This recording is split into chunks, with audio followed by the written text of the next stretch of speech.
Relato. El Orla. Escrito por Guy de Maupassant. Sobre el autor. Henry René Albert Guy de Maupassant, Miromesnil, nació en Francia, en el año de 1850 y murió en 1893. Novelista francés. A pesar de que provenía de una familia de pequeños aristócratas librepensadores, recibió una educación religiosa.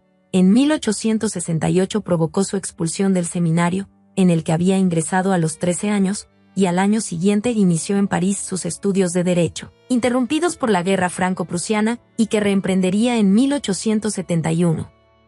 En 1879, su padre logró que ingresara en el Ministerio de Instrucción Pública, que pronto abandonó para dedicarse a la literatura, por consejo de su gran maestro y amigo Gustave Flaubert. Este lo introdujo en el círculo de escritores de la época, como Émile Zola, Iván Turgeniev, Edmond Goncourt y Henry James.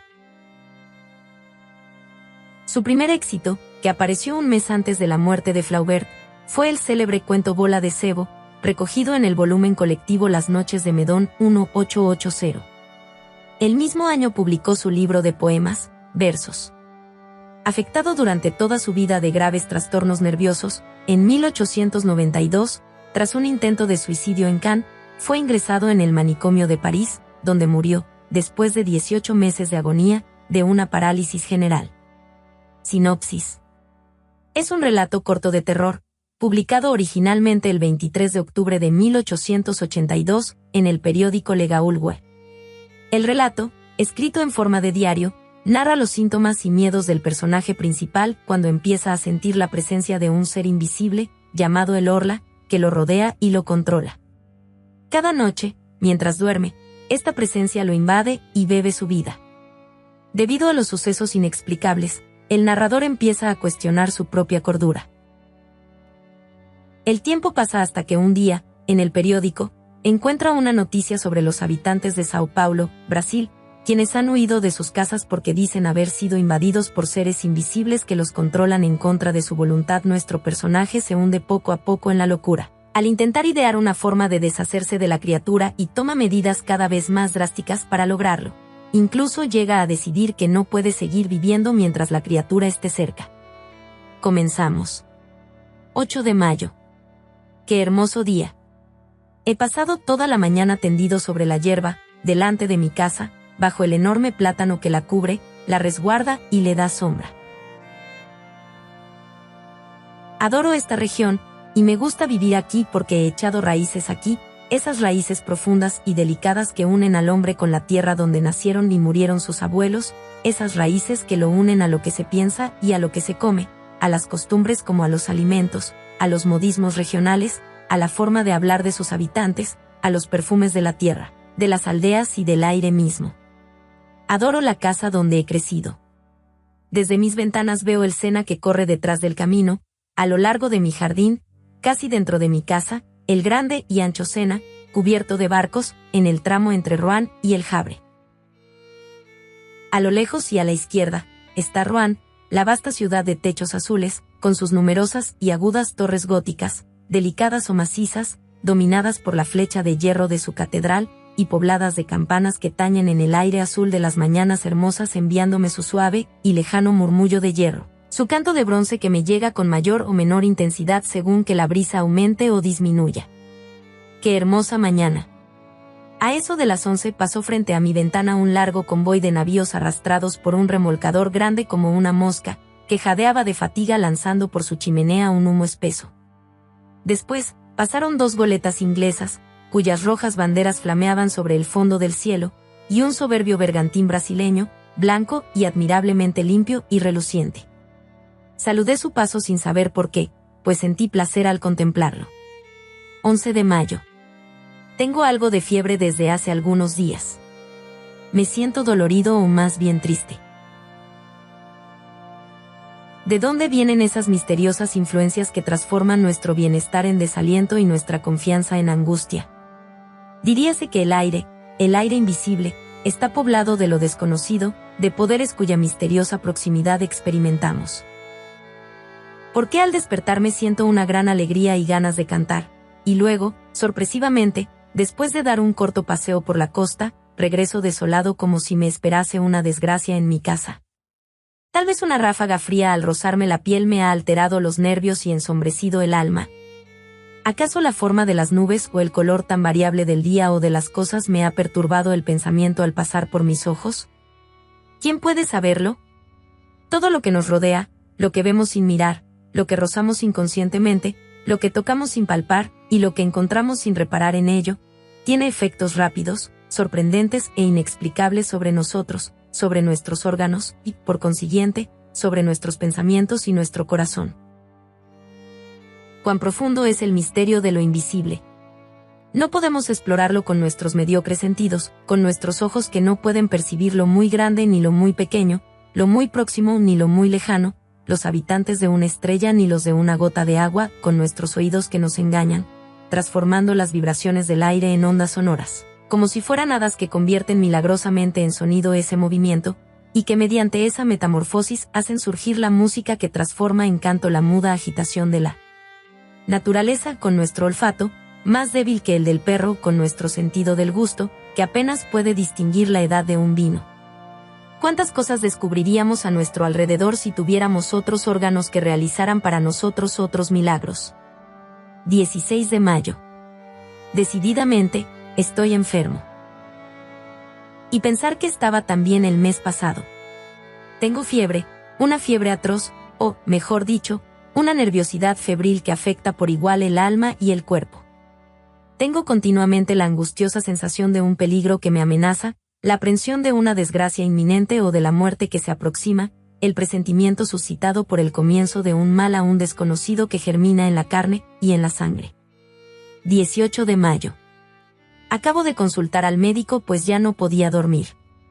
Me ha encontrado el pulso acelerado, los ojos inflamados y los nervios alterados, pero ningún síntoma alarmante.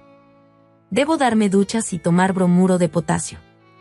25 de mayo. No siento ninguna mejoría. Mi estado es realmente extraño. Cuando se aproxima la noche, me invade una inexplicable inquietud, como si la noche ocultase una terrible amenaza para mí. Ceno rápidamente y luego trato de leer, pero no comprendo las palabras y apenas distingo las letras. Camino entonces de un extremo a otro de la sala sintiendo la opresión de un temor confuso e irresistible, el temor de dormir y el temor de la cama. A las 10 subo a la habitación. En cuanto entro, doy 2 vueltas a la llave y corro los cerrojos. Tengo miedo de qué. Hasta ahora nunca sentía temor por nada. Abro mis armarios, miro debajo de la cama. Escucho que, ¿acaso puede sorprender que un malestar, un trastorno de la circulación, y tal vez una ligera congestión, una pequeña perturbación del funcionamiento tan imperfecto y delicado de nuestra máquina viviente, convierta en un melancólico al más alegre de los hombres y en un cobarde al más valiente? Luego me acuesto y espero el sueño como si esperase al verdugo. Espero su llegada con espanto, mi corazón late intensamente y mis piernas se estremecen.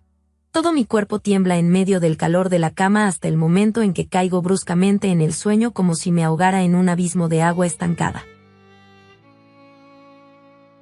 Ya no siento llegar como antes a ese sueño pérfido, oculto cerca de mí, que me acecha, se apodera de mi cabeza, me cierra los ojos y me aniquila.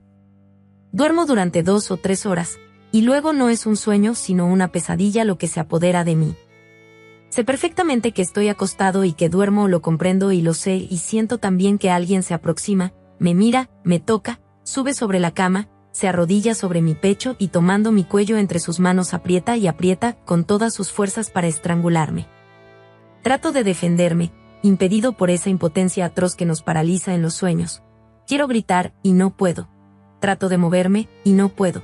Con angustiosos esfuerzos y jadeante, trato de liberarme, de rechazar ese ser que me aplasta y me asfixia, pero no puedo. Y de pronto, me despierto enloquecido y cubierto de sudor. Enciendo una bujía. Estoy solo. Después de esa crisis, que se repite todas las noches, duermo por fin tranquilamente hasta el amanecer.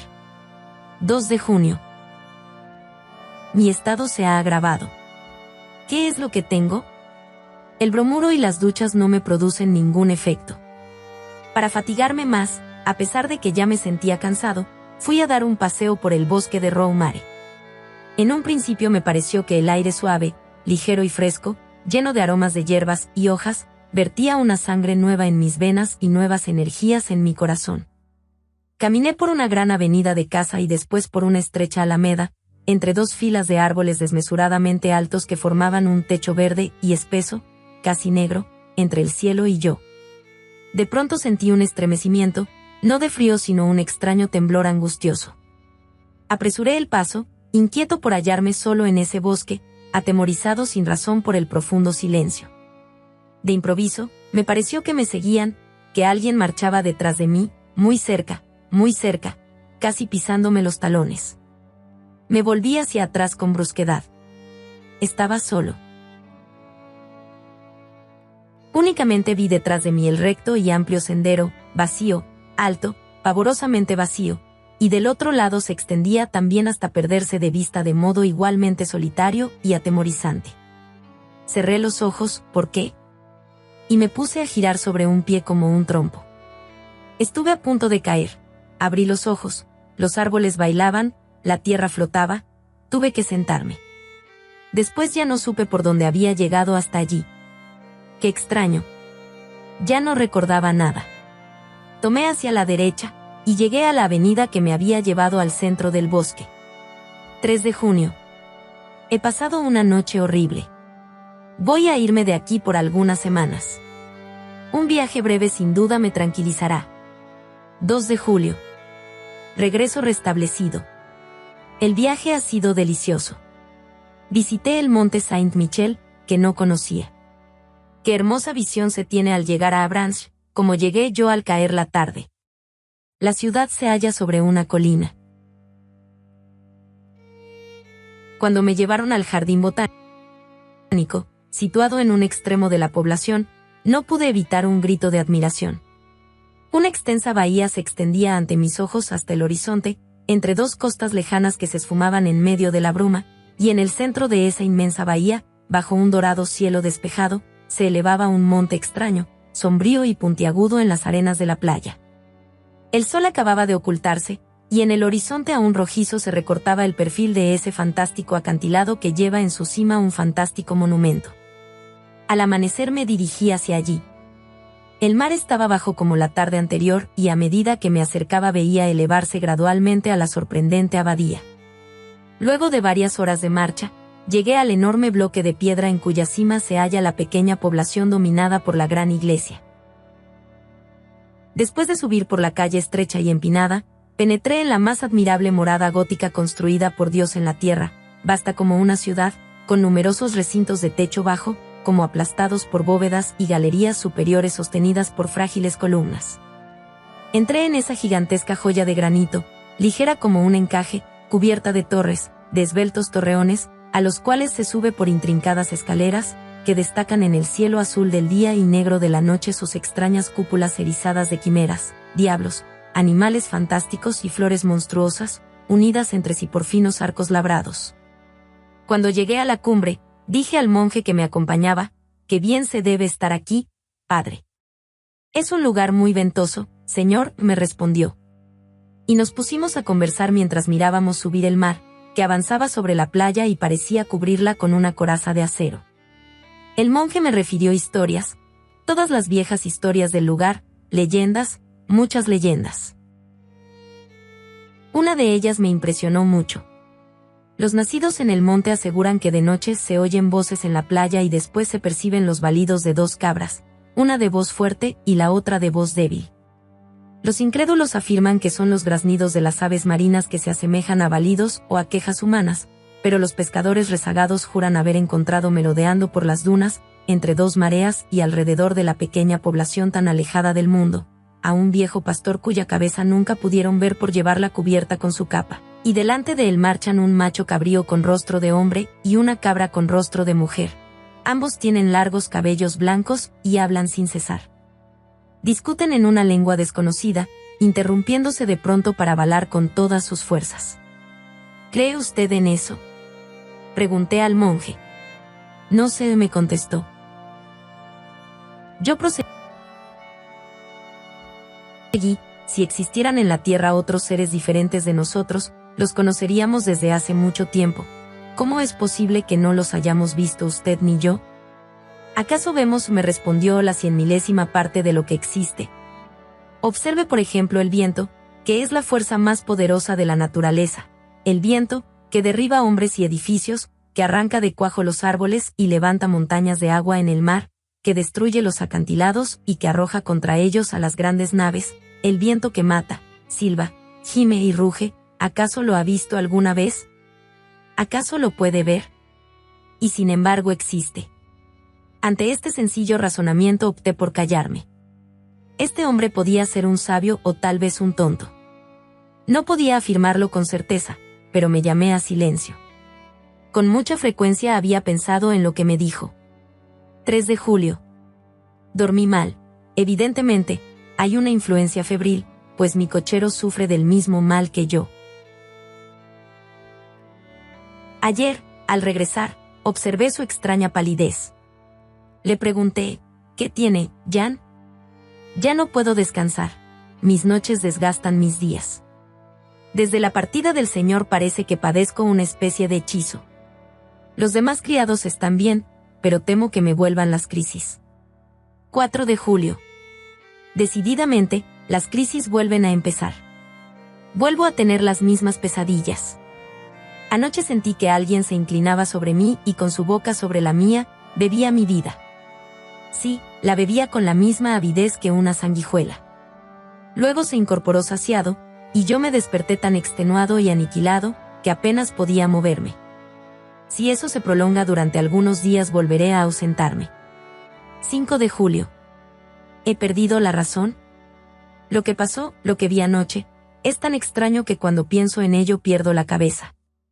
Había cerrado la puerta con llave, como todas las noches, y luego sentí sed. Bebí medio vaso de agua y observé distraídamente que la botella estaba llena. Me acosté enseguida y caí en uno de mis espantosos sueños del cual pude salir cerca de 2 horas después con una sacudida más horrible aún. Imagínense ustedes un hombre que es asesinado mientras duerme, que despierta con un cuchillo clavado en el pecho, jadeante y cubierto de sangre, que no puede respirar y que muere sin comprender lo que ha sucedido. Después de recobrar la razón, sentí nuevamente sed, encendí una bujía y me dirigí hacia la mesa donde había dejado la botella. La levanté inclinándola sobre el vaso, pero no había una gota de agua. Estaba vacía, completamente vacía. Al principio no comprendí nada, pero de pronto sentí una emoción tan atroz que tuve que sentarme, o, mejor dicho, me desplomé sobre una silla. Luego me incorporé de un salto para mirar a mi alrededor. Después volví a sentarme delante del cristal transparente, lleno de asombro y terror. Lo observaba con la mirada fija, tratando de imaginarme lo que había pasado. Mis manos temblaban. ¿Quién se había bebido el agua? Yo sin duda. ¿Quién podía haber sido sino yo? Entonces yo era sonámbulo, y vivía sin saberlo esa doble vida misteriosa que nos hace pensar que hay en nosotros dos seres, o que a veces un ser extraño, desconocido e invisible anima, mientras dormimos, nuestro cuerpo cautivo que le obedece como a nosotros y más que a nosotros. ¿Quién podrá comprender mi abominable angustia? ¿Quién podrá comprender la emoción de un hombre mentalmente sano, perfectamente despierto y en uso de razón al contemplar espantado una botella que se ha vaciado mientras dormía? Y así permanecí hasta el amanecer sin atreverme a volver a la cama. 6 de julio. Pierdo la razón. Anoche también bebieron el agua de la botella, o tal vez la bebí yo.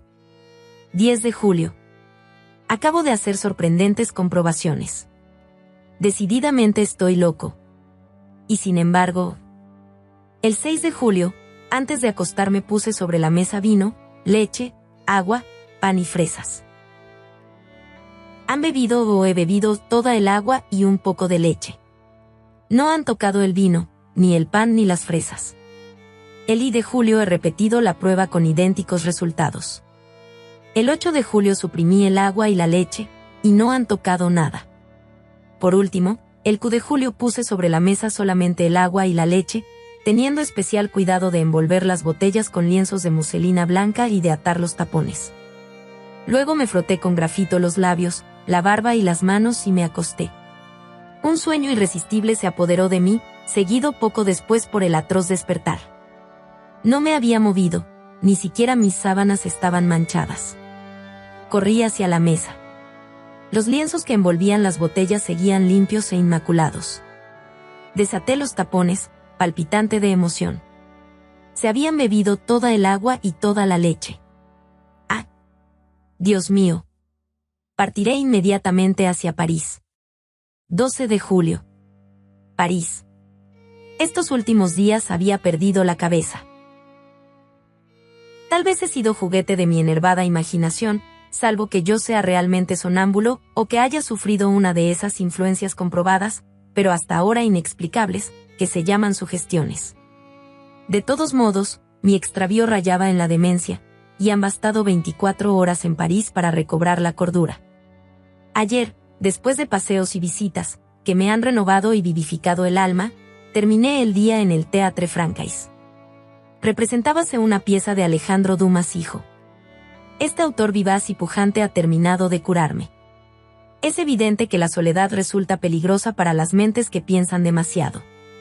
Necesitamos ver a nuestro alrededor a hombres que piensen y hablen. Cuando permanecemos solos durante mucho tiempo, poblamos de fantasmas el vacío. Regresé muy contento al hotel, caminando por el centro. Al codearme con la multitud, pensé, no sin ironía, en mis terrores y suposiciones de la semana pasada, pues creí que un ser invisible vivía bajo mi techo. Cuán débil es nuestra razón y cuán rápidamente se extravía cuando nos estremece un hecho incomprensible. En lugar de concluir con estas simples palabras, yo no comprendo porque no puedo explicarme las causas, nos imaginamos enseguida impresionantes misterios y poderes sobrenaturales. 14 de julio. Fiesta de la República. He paseado por las calles.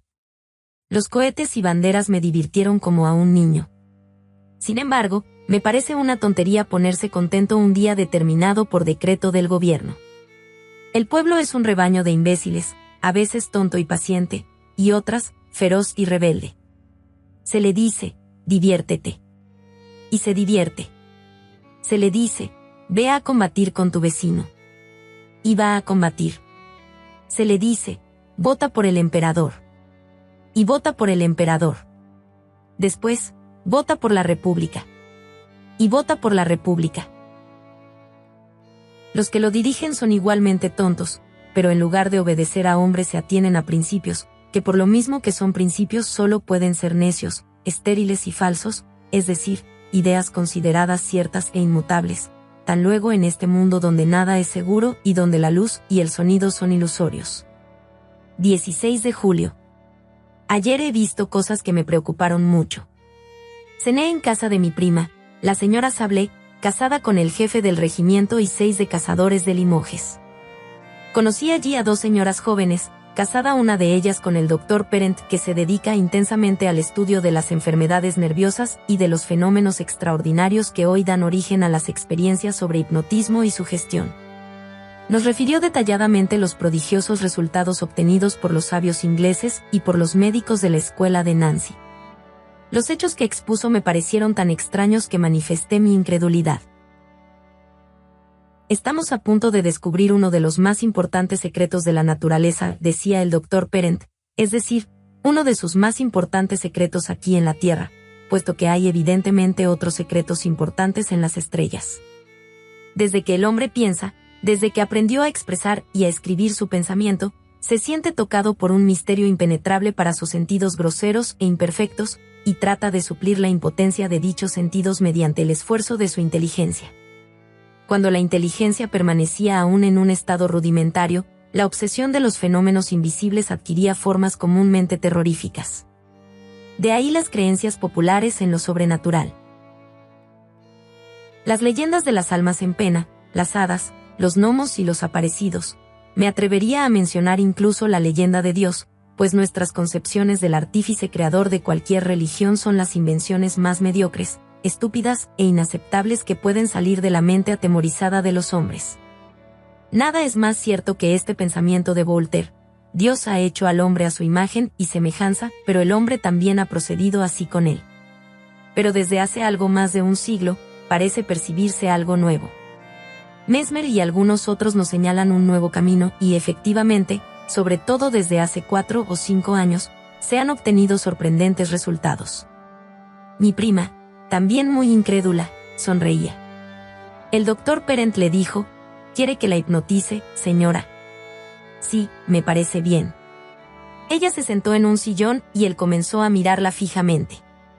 De improviso, me dominó la turbación, mi corazón latía con fuerza y sentía una opresión en la garganta. Veía cerrarse pesadamente los ojos de la señora Sablé, y su boca se crispaba y parecía jadear. Al cabo de 10 minutos dormía. Póngase detrás de ella, me dijo el médico. Obedecí su indicación, y él colocó en las manos de mi prima una tarjeta de visita al tiempo que le decía, «Esto es un espejo, ¿qué ve en él?» «Veo a mi primo», respondió. «¿Qué hace?» «Se atusa el bigote». «¿Y ahora?» Saca una fotografía del bolsillo. ¿Quién aparece en la fotografía? Él, mi primo. Era cierto. Esa misma tarde me habían entregado esa fotografía en el hotel. ¿Cómo aparece en ese retrato? Se halla de pie, con el sombrero en la mano. Evidentemente, veía en esa tarjeta de cartulina lo que hubiera visto en un espejo. Las damas decían espantadas, «Basta. Basta, por favor».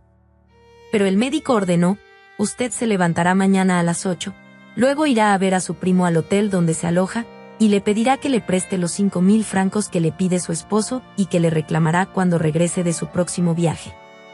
Luego la despertó. Mientras regresaba al hotel pensé en esa curiosa sesión, y me asaltaron dudas, no sobre la insospechable, la total buena fe de mi prima a quien conocía desde la infancia como a una hermana, sino sobre la seriedad del médico.